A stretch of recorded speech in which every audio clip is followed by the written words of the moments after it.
Welcome back to Footballology. So this is going to be a two-part. This is going to be my reaction to the Chiefs' first-round picks, and also a hatred video towards Brett Veach. Now, I don't hate Brett Veach personally. He might be a nice guy. I don't know him personally, but I think him as a general manager is completely disgusting and completely horrible, and I think that he should be fired right now. Like right now, before the draft even resumes tonight, he should be fired. He needs to get out now, right? Like today, the second. Like he needs to wake up to a text message from Clark Hunt saying that, "Hey, we're not gonna need you. We need you to pack your bags, get up out of here." And I'm gonna run down some stuff, and I'm gonna teach you guys something. And I know everybody's gonna be in the comment section, especially my Veach lovers, the believe in Beach or in Veach I trust. Like I no, I say impeach Veach. That's my saying. But anyways, we're gonna run down some stuff, and I'm gonna teach you guys, just teach us something, and I want you guys to react. I want to hear your comments. I don't care if it's good, bad, or negative. I don't care. I just want to know your true argument on why you like Brett Veach. But let's get into it. On July 10th, 2017, Veach was named general manager of the Kansas City Chiefs following the firing of John Dorsey. Last time I checked, the draft takes place in April, and last time I checked, April comes before July, right? So then when we go over here and we look on John Dorsey's, Wikipedia or whatever, on June 22nd, 2017, the Chiefs organization and Dorsey agreed to part ways. Okay, so that tells me right there the 2017 draft was all on John Dorsey. Now, the one argument that every Veach fanboy has in Kansas City is that, oh, well, he drafted Patrick Mahomes. Granted, he brought Patrick Mahomes to Dorsey's and Andy Reid's attention. We've heard this story, right? Like he ran it and raved. He ran it and raved. He's like, oh, this guy, this kid, this kid, this kid, this kid. I give him credit, and just for the fanboys, I will give you 50% credit on drafting Patrick Mahomes and everything that's worked out. And I will admit, I'll be the first one to admit, I was not a fan of this Patrick Mahomes draft pick. I wanted Deshaun Watson. Hindsight's 2020. I was wrong, and I'm willing to admit that. I am man enough to willing to admit that. But if you're gonna give Brett Veach credit for Patrick Mahomes, give him credit for Passio, give him credit for J.U. Chesson, give him credit for fucking McCurry, like give him credit for all these guys that you see on the screen. But you won't. But here's the argument too. This is the other thing that pisses me off too, is that when it comes to Kareem Hunt, oh, guess who drafted Kareem Hunt? John Dorsey. What kind of sense does that make? Patrick Mahomes was drafted by Brett Veach, but Kareem Hunt was drafted by John Dorsey. But they came out in the same year. That don't make sense. But whatever. We're gonna get all over that.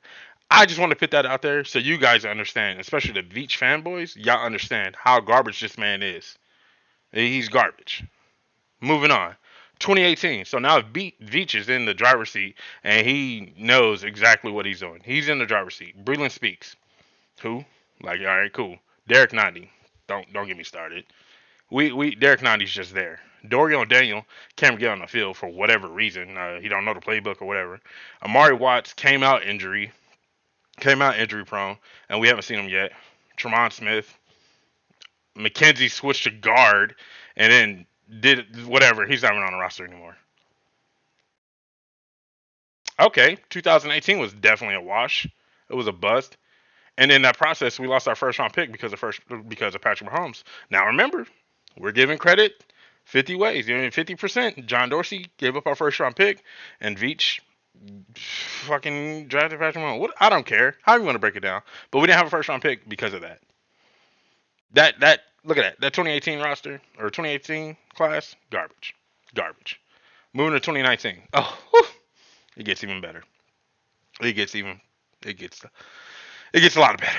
It gets a lot of better. Anyways, so we got to include Frank Clark in this class because this was the year, if I remember correctly, that we gave up Frank Clark and to the Seahawks for LJ Collier. So LJ Collier for Frank Clark. And I said this to a lot of people. Frank Clark, if you would have picked Frank Clark in that class, it would have made sense. And I'm a big fan of Frank Clark. I admit that. I think we overpaid him. I really do. I think he's a role player pass rusher, and we're starting to see that now. I was always a fan of Frank Clark, but not to the extent that, with the money we paid him and everything. But anyways, fast forward to the draft class. McCole Hartman. Tyreek Hill was in trouble, so we try to chase Tyreek. We try to say, oh, if Tyreek's in trouble, we need a receiver, right? McCole Hartman. And if I remember correctly, I want to say DK was on the board still. I want to say AJ was still on the board. One of them, or if not both of them, were still on the board. And I should have looked it up before this, but I don't care. You know I'm right. I think it was DK. You know I'm right.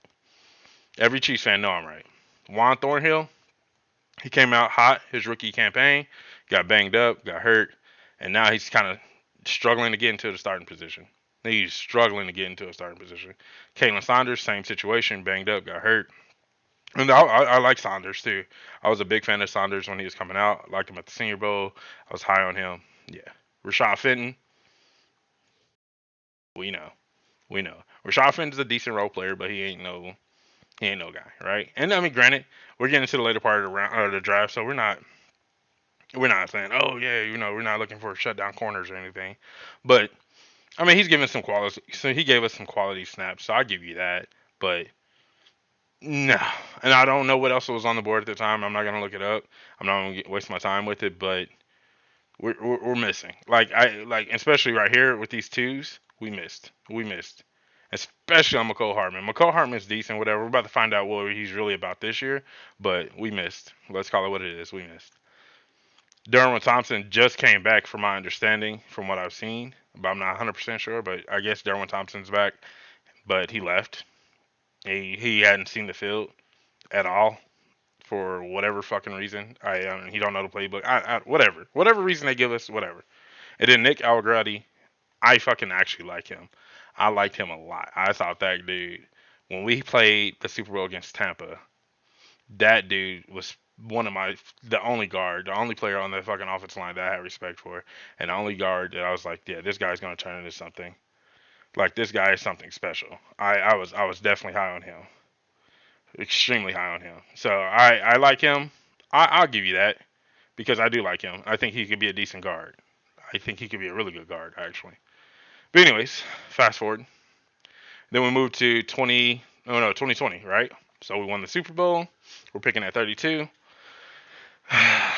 And this is where it gets fucking shaky, right? This is where it gets really fucking shaky.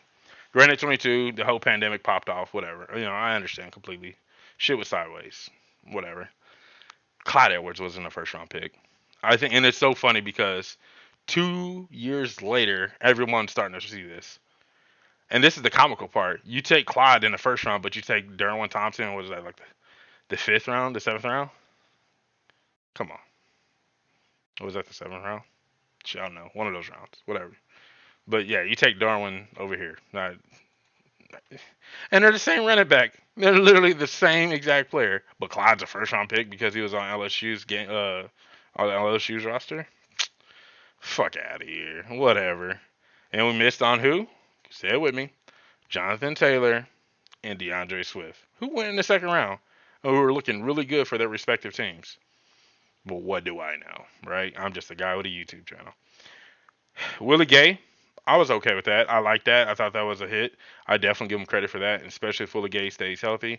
I like the way Willie Gay runs, moves. I think he's a solid inside linebacker, even put him on weak side. You can put him anywhere. I think he can line up almost anywhere with his athleticism, and he gets around the field really well. I like Willie Gay a lot. Lucas Niang, he set out that COVID year, whatever. He had the respect. He had that opportunity to do that, and I'm okay with that. I don't take that away from him. But this year was his year to actually step up and do something, and he didn't. Why is this on my screen? But he didn't. He kind of lost his starting job, which is whatever. I don't know if he had it and lost it, got it, and then I don't know what the fuck happened there. That was a joke, whatever. L'Jarius Sneed had a really strong rookie campaign, came out, kind of showed us some flashes here and there. And I said this to my friends recently. I like L'Jarius Sneed, but I think he kind of limited us at the cornerback position because he seemed like he only plays the nickel really well. And I don't think at his size, I would like to see him a little bit on the outside, but I don't think he can play well on the edges. He plays well on the nickel, and that's an valuable, especially in today's league, that's a very viable role. So I'll give you two hits in this class right now, Gay and Sneed. I give you that. Mike Dannon.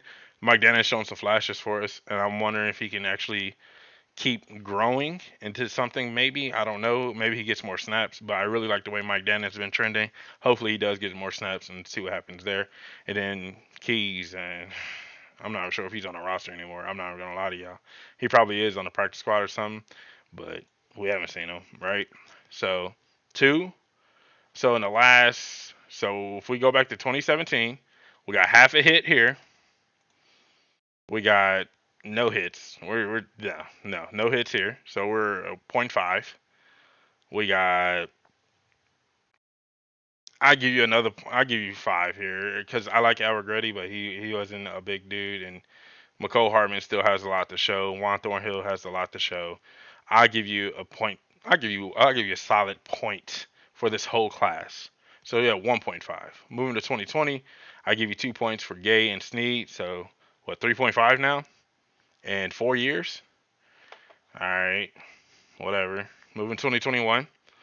Now this is where he saved his job. In my opinion, I think he saved his job because if we would have missed something in this class, we would have hurt.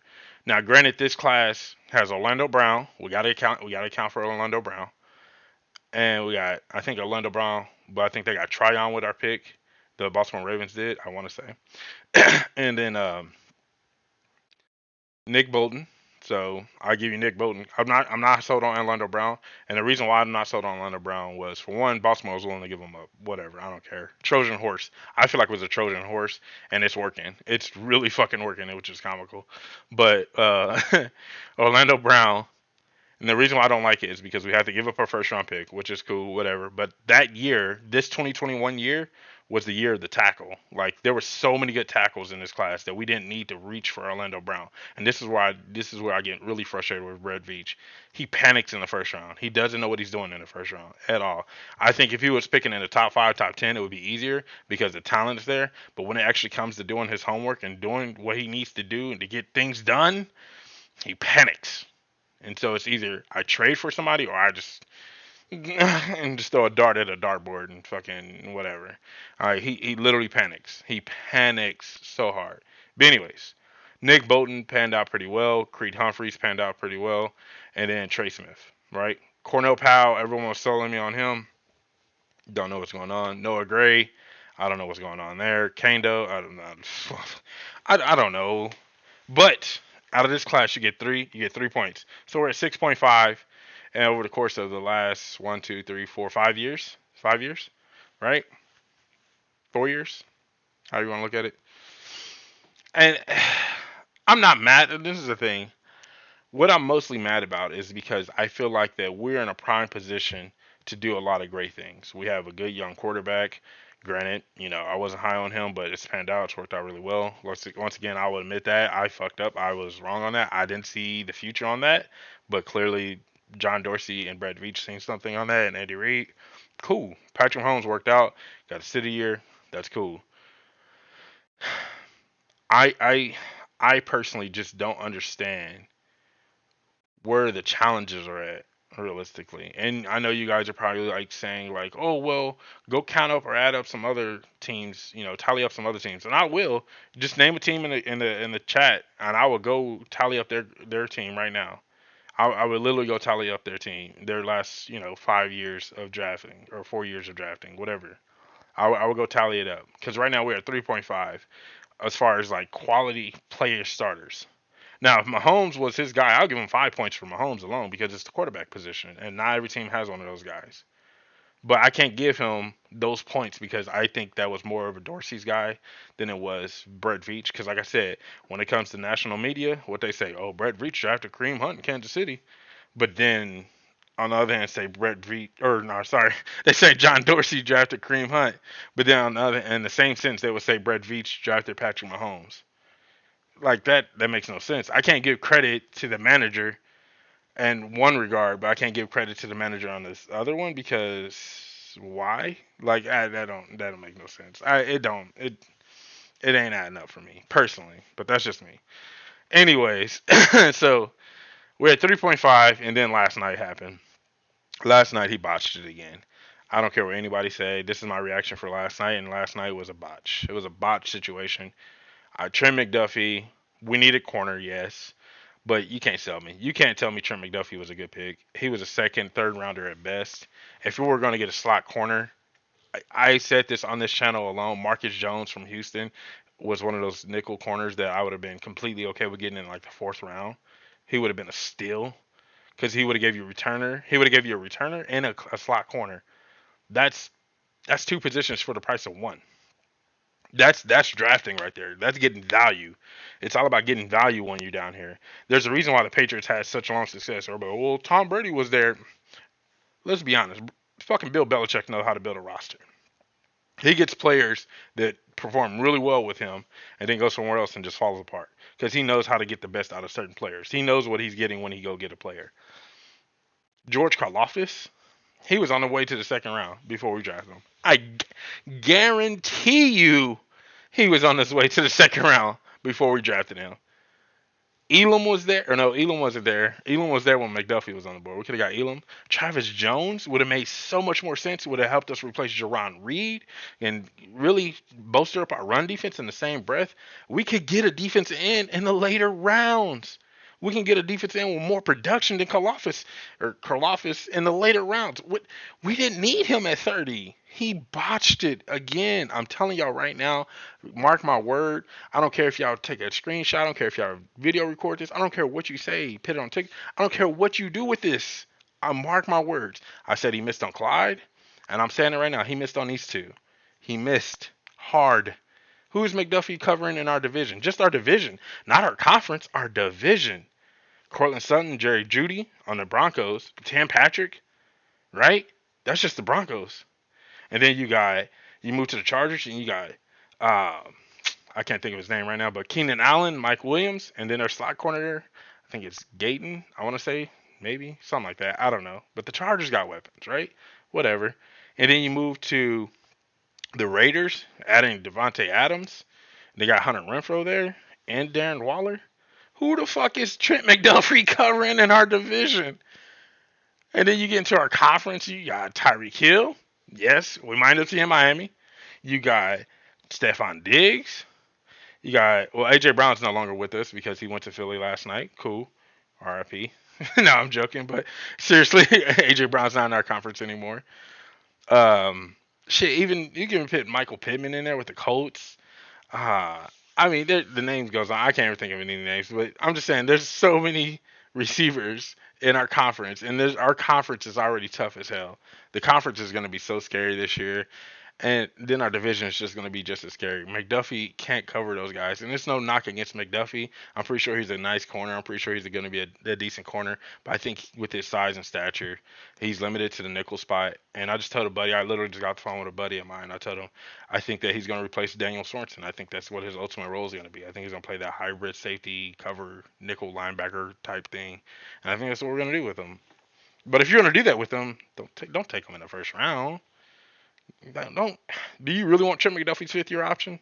Like, think that's how I'm looking at it. When they did that new contract and they gave draft picks 5th-year options, that's how I start drafting in the first round. Would I want that guy's 5th-year option? Probably not. Do you want George Karlaftis' 5th-year option? Probably not. I can almost promise you probably don't want it. We probably won't pick it up. Are we picking up Clyde's 5th-year option? Probably not. It's not gonna happen.